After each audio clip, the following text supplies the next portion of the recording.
please forgive me if I do some micro claps or ask you to give a round of applause at any point. It's in my blood. It's the only way I know how to communicate these days. So we're here to talk about how to embed a student council across a junior school with achievable outcomes. So, first off, I wanted to ask in the room what your thoughts are of what is a student council or how it can have a positive impact on your setting. So is there any words that you'd use or any reasons why you think it would be a good idea to implement one in your setting? Voice of the student body? Yeah?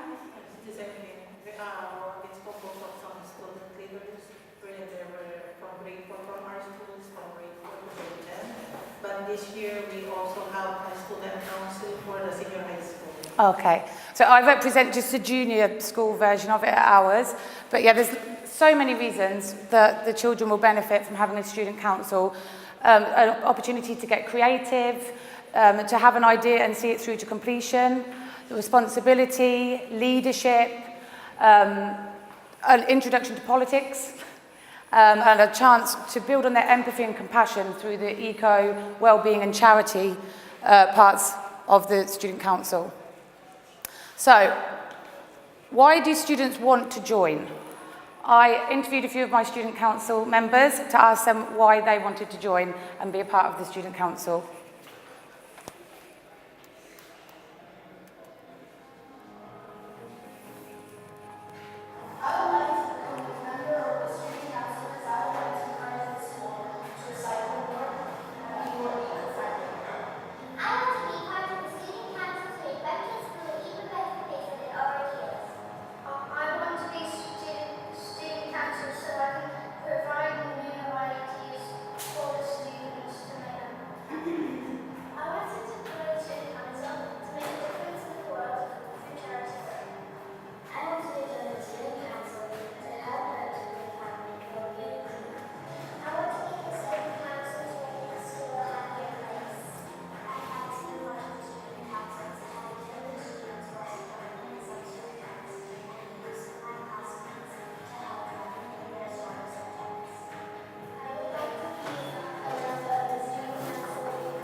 Okay, so all the children's ideas came back to, we could streamline them into the three areas: eco, well-being and charity. So next we had to look at the selection process. In the past, we have asked heads of year, heads of forms to choose a child per class or a child per year group, depending on how many would like, and nominate them and put them forward for the student council. But this has meant sometimes children being nominated that didn't necessarily want to be there, and in the same token, children being overlooked who were actually really enthusiastic to be a part of it. So this year, I decided to send out an application process. So all of the children from year 3, 4 and 5 had the opportunity to apply, and the children would be selected off the back of their application form. This made it more inclusive and allowed all the children that wanted to take part an opportunity rather than just a select few being chosen by the teachers. So what I'd like you to do is have a look at the application forms. There's 3, Child A, Child B and Child C, and have a read through them for a few moments, and then I'm going to ask you I wanted you to have an idea of how difficult it is to narrow them down from their applications. So if you could have a little read through, and then we'll come back and see, no problem, come back and we will see which child you've chosen. So we're just looking at the application forms for the student council. If you could have a quick read through, and you can only choose one. You can only choose one child to join.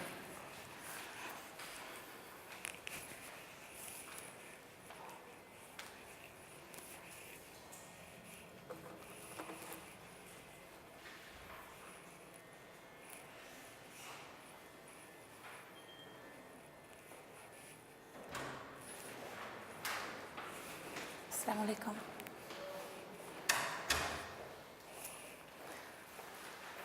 If you just want to take a look through these applications, and you have to choose one child to select for your student council. You can only choose one.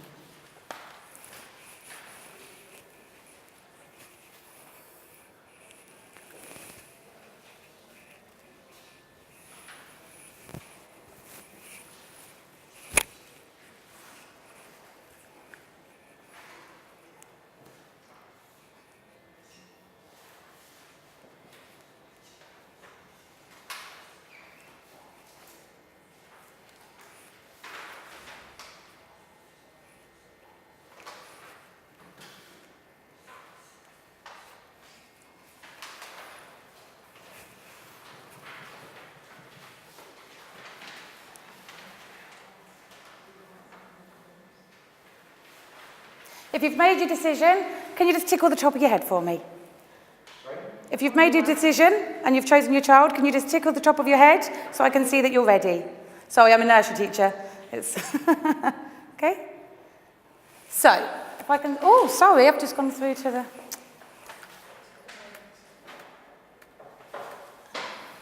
If I can start at the back here, who did you choose? Child A, B or C?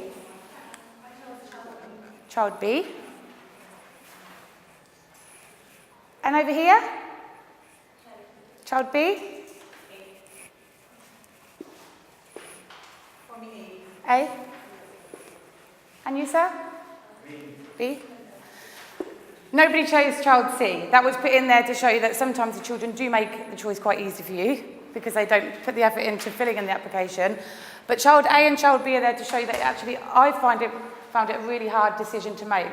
Can I just have a volunteer to tell me why you chose child A? Anybody want to? Yeah, because I felt the child has mentioned, about happiness, making the children happy, and has been so particular about little things like food and plants. So though he has a lot of spelling errors, I can still read his mind and his art as to what he wants to do with the school or with his friends around us. And I think you also get a real sense that they filled that in themselves. It wasn't that mum was standing over their shoulder dictating what to fill in. You can sense that. First quality which is responsible. Yes. Okay. And child B, why you chose child B? Well, basically the first thing, the listener. That's basically what. From that moment on, reading forward, I was more or less already Sold. Yeah. So I just wanted you to experience how difficult it was for me. I actually had over 200 children apply out of 340 this year, which made for it was supposed to be a 20-team student council. So to have to narrow that down from 200 children when maybe 80% of the applications were to the same standard of child A and child B, I lost a lot of sleep, I'm not going to lie, over making the decision. So off the back of that, I decided to maximise opportunity and have the student council on a rotating basis per term. So this meant more children had the opportunity when there were so many lovely ideas, especially when the very core of student council is about well-being and spreading kindness and making the school a better place. I really wanted as many children to have the opportunity as possible.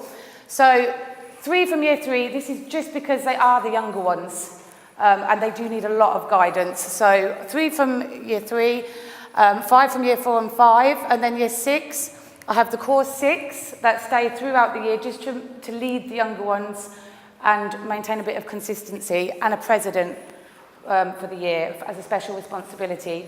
And it was decided by the head of year 6 that they could only apply after the prefects, the house captains, and all the responsibilities had been given out. So the 200 applications was only from years 3, 4 and 5. And then I streamlined these into eco, wellbeing and charity.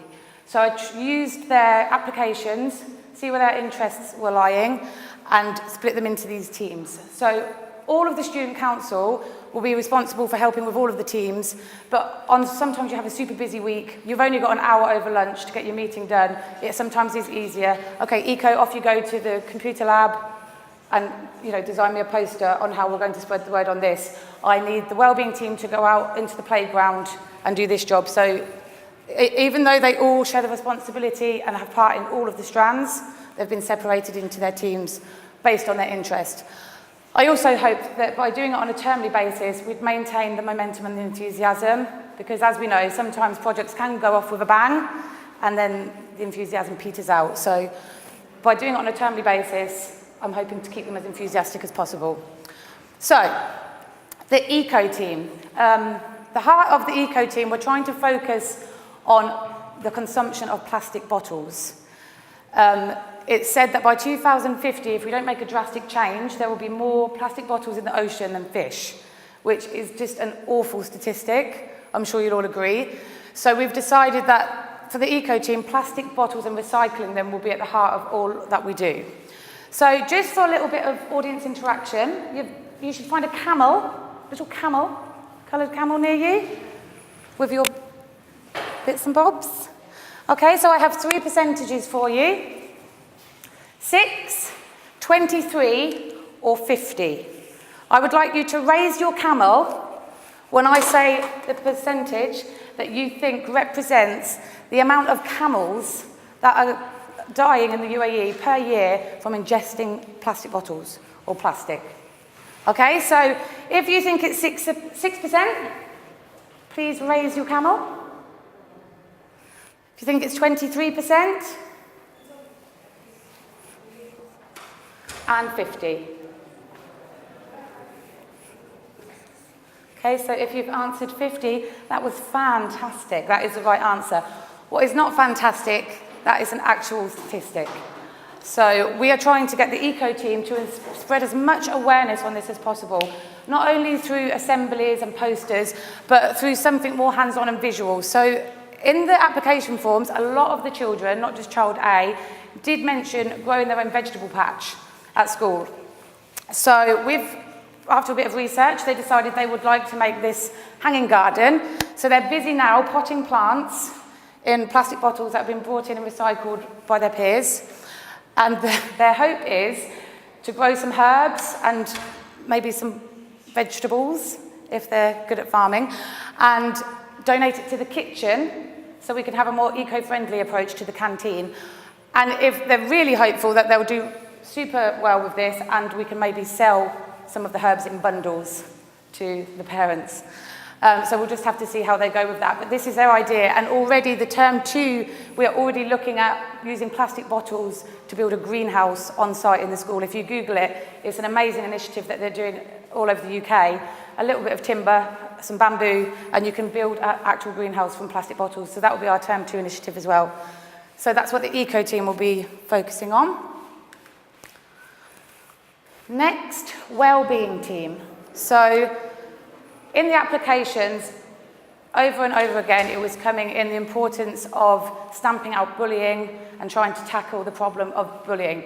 So the children spoke about opportunities to be kinder to one another, spread kind words, spread a bit of love around the school. So this is where we came up with the idea, after a bit of research online, with the Repton Positivity Tree. So what this involves, my nursery class actually painted and made the tree, so the nursery were involved in this, and they decided on heart-shaped leaves because we're going to be spreading the love. And the idea is the student council go out at breaks and lunchtime with their love heart leaves, and ask their friends to give a shout out. So it might be to their friend. So you can see this little girl here. I know it's not a very good resolution. Haya and Reem, because when I sit alone, they call me to sit with them, which is a lovely idea. So to give them a shout out. Mrs. Watts, because she always makes me feel good. So the idea is I give out, spread the love, plant a seed of kindness, and we watch the tree bloom. So we're hoping, as the term goes on, to extend the branches and have it on a big blank wall in Repton somewhere to showcase all the love that's been spread, which I think is just a lovely idea for encouraging the children to be kind to one another. So you will find one of my Repton Positivity leaves on your chairs and a pen. If you wouldn't mind taking a few moments to give somebody a shout out, it might be to your husband who made your cup of coffee before you left this morning. It might be to the what worked well for putting this on today, or it might be to the lady that gave way to you on the 311 and you didn't have to sit in that awful tailback this morning. So anybody that you like, give them a shout out. If you could put your name and the organisation or the school that you're from, I would really love to take back your leaves and add them to our Repton Positivity. So just take a few moments to give a shout out, spread some love.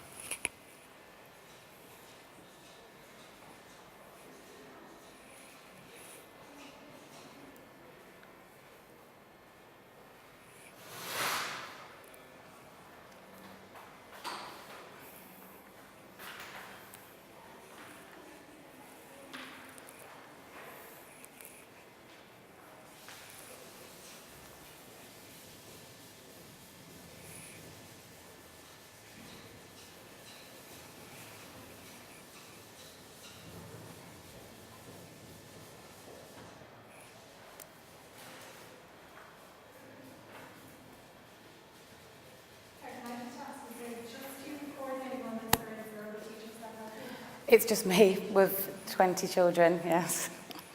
But when it comes to events and things going on with the school, there's always so many staff members that say they want to help, but I hold a weekly meeting over lunch, and that's just my responsibility. Is there any collaboration with the secondary school student council, or is it Yes, so we are actually working together. When I come to the charity part, we're working together on fundraising this year, and we are hoping to get the student council from the senior school over with the younger ones and vice versa. So we're just looking at how we can go forward with that. But my team is just a junior school. Okay, so when you're finished giving your shout out, can you just put your finger on your nose so I can see that we're ready? Thank you. And let's give ourselves a great big round of applause for filling that in and sharing some love. Thank you very much, guys. Okay, so last but by no means least is the charity team.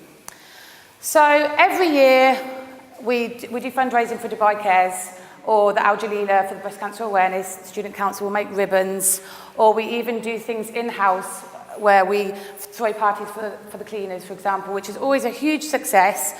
But when I took over this year, I really wanted us to bite the bullet.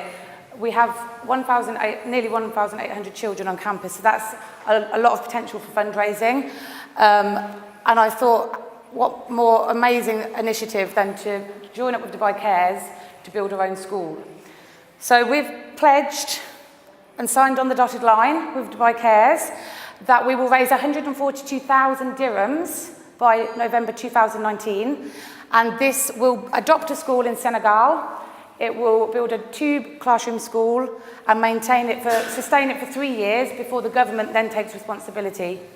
And 15 volunteers from the school, 15 adults, which could be teachers, could be parents, it could even be IB or sixth form students that are over 16, get to go over for a week and help to build the foundations of the school. So we can be on the ground and come back and share photos of the school there, and then they keep in touch with you and you have a plaque saying this is your school. And I just thought, what an incredible way to pool all of our fundraising. So this is what we are going to be behind this year. So I just wondered if anybody in the room wanted to share any. We've decided at Repton to have one dress-up day a term and one event a term. So for example, a winter fair, a Repton bake-off in term 2, a colour run in term 3, because we don't want to overload the parents with too much fundraising, but we also need to meet our target of 142,000 dirhams. So I just wondered if anybody in the room had any ideas of a mufti type of day that doesn't impact on the curriculum timetable. So lessons can go on as usual, but we can raise money. Is there anything that you've done at your school that's worked well? For example, we're planning to do a crazy hair day, term 2. The children come to school with their crazy hair, pay 10 dirhams, we raise nearly 18,000 dirhams in a day, but they can still carry on with their lessons and it doesn't impact the timetable. I just wondered if anybody wanted to share. Recently for the Halloween, we had the haunted house where Okay. the students, like the grade 11s, had prepared a maze kind of thing and invited the kindergarten and primary to visit it. And they had to pay like 10 minutes to enter that haunted house. Oh, wow. So it was a wonderful initiative taken by our student council in grade 11s, Okay. inviting the younger lot to enjoy the spooky day. So they dressed up also like, like that, and they had a fun time to come to that maze and enjoy. That's a great idea. I've never heard of that before.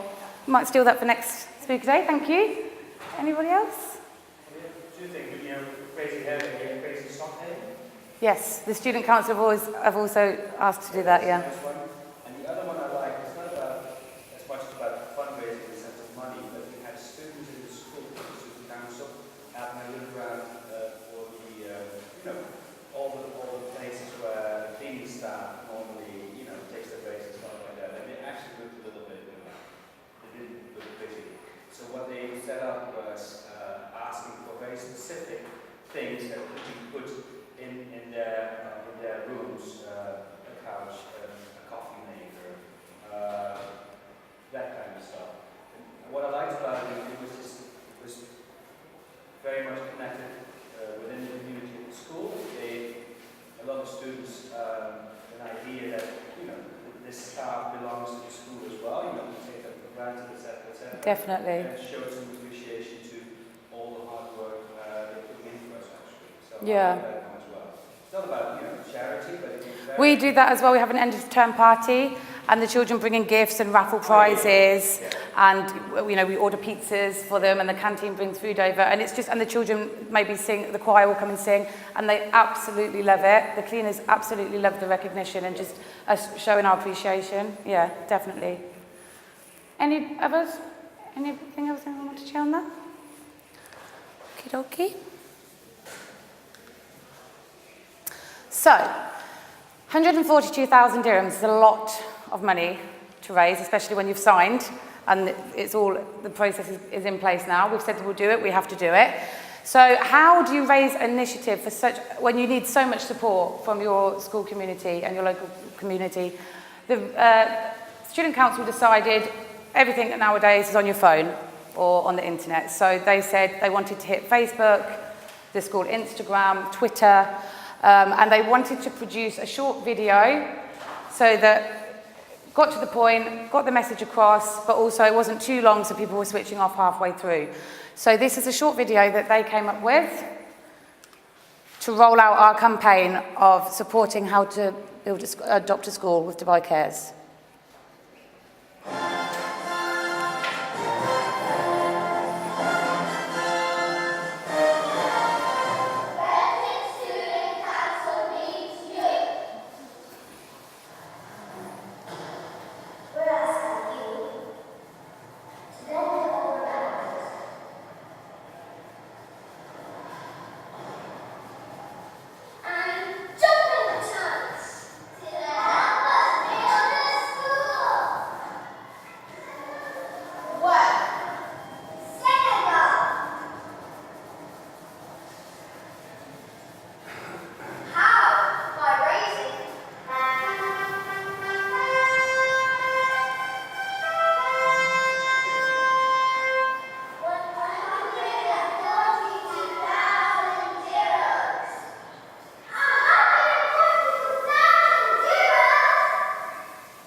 So that was just something that they put together to put out on social media. We will then share it at CPD, so all the staff are aware of what's going on. Put the links in newsletters, and the children can present it in assemblies and have a 5-minute in each assembly for their year group, just telling them this is what we're doing, and this is why we're doing it, and this is how much we need to raise. So they really enjoyed that, and they now feel like local celebrities at the school. We've just started this on term 1, so our first fundraiser will be the winter fair at the end of term, and we're going to have a seasonal jumper day where they can pay 10 dirhams to come dressed as Santa or a reindeer. So yes, we have till 2019, so I've made a rough plan of how I hope to make it, But worst case scenario, we will sell a parking space at the school gates, because that always raises a lot of money. Last year it went for 120,000 dirhams, so you know, if we have any problems, that's what we'll be doing. So how does it work?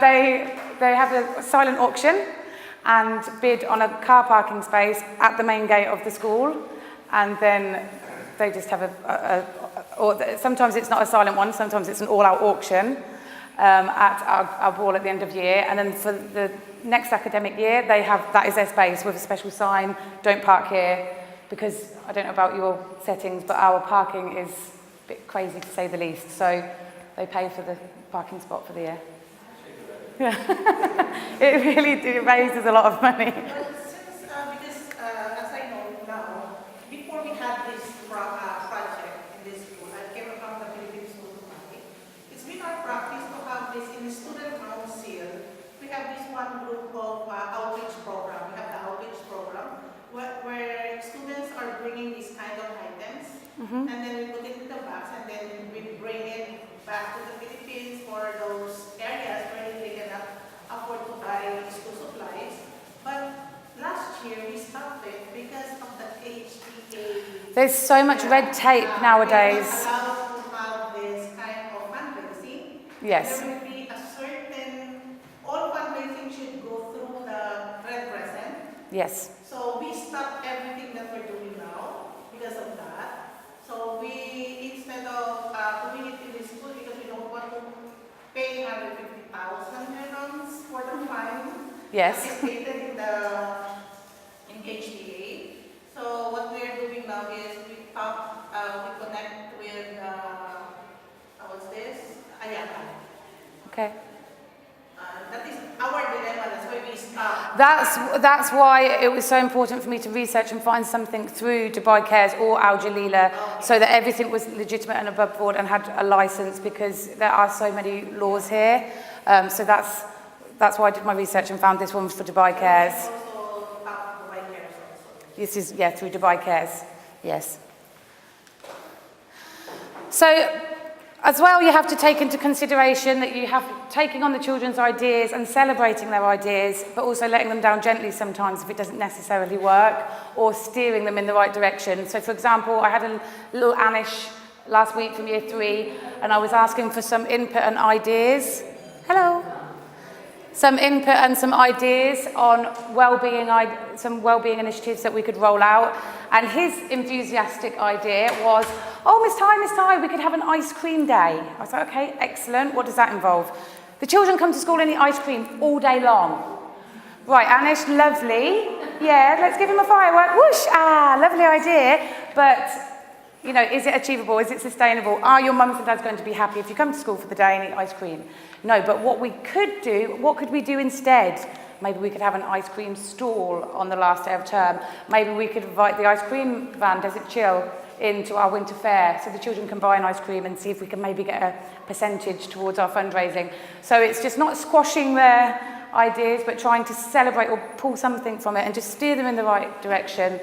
Is it achievable, and can we put that into practice? So I'm sure we can all agree that there's many simple eco, well-being, charity initiatives that you can implement very easily in your student council. But is building a new school in a developing country really achievable? So I'm here to say, yes, it is. I know that I have the privilege from coming from such a huge campus where we have so many children, you know, nearly 1,800 children and families behind us to support us with raising this. But if you are from a smaller setting, why not join up with other schools in your catchment area, your sister schools, or your wider community to try and get the word out? Once you've got the license from the Dubai Cares and you're covered with that, you know, why not share the responsibility of the final funds together? Living in a society like Dubai, which is just incredible, and moral education is on the national agenda and at the forefront of everything we're trying to instill into our children, giving them an opportunity to plan, fundraise and be responsible for opening a brand new facility in a rural village in a developing country not only gives them an understanding into how the world goes on outside of our Dubai bubble, but also shows them from such an early age that they can have a huge impact and their actions can create a brighter future for everyone. And I'm sure you'll agree, all children all over the world, no matter where you come from, have the right to an education. And we're in a position where we can make that dream a reality for so many. So in the words of John F. Kennedy, one person can make a difference and everyone should try it. So my message today was, why not be that person? So that's all from me. I hope that's given you some insight onto how we're doing it and maybe given you some ideas. If you do want to contact me, if there's any of the photos or anything that I've used that you'd like to know more about, I'll give my email.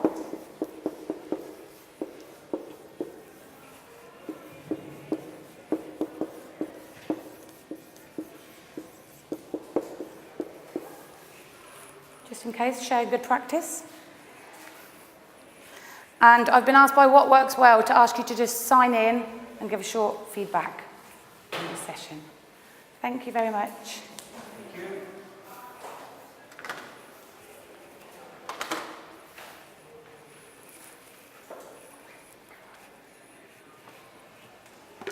If I could just... Oh, this was from our overseas order. I can find out from my head of year. If you email me, I can find out from my head of year. It's a school resource from the nursery. Is it okay if I just come around and collect the leaves? Yeah. Thank you.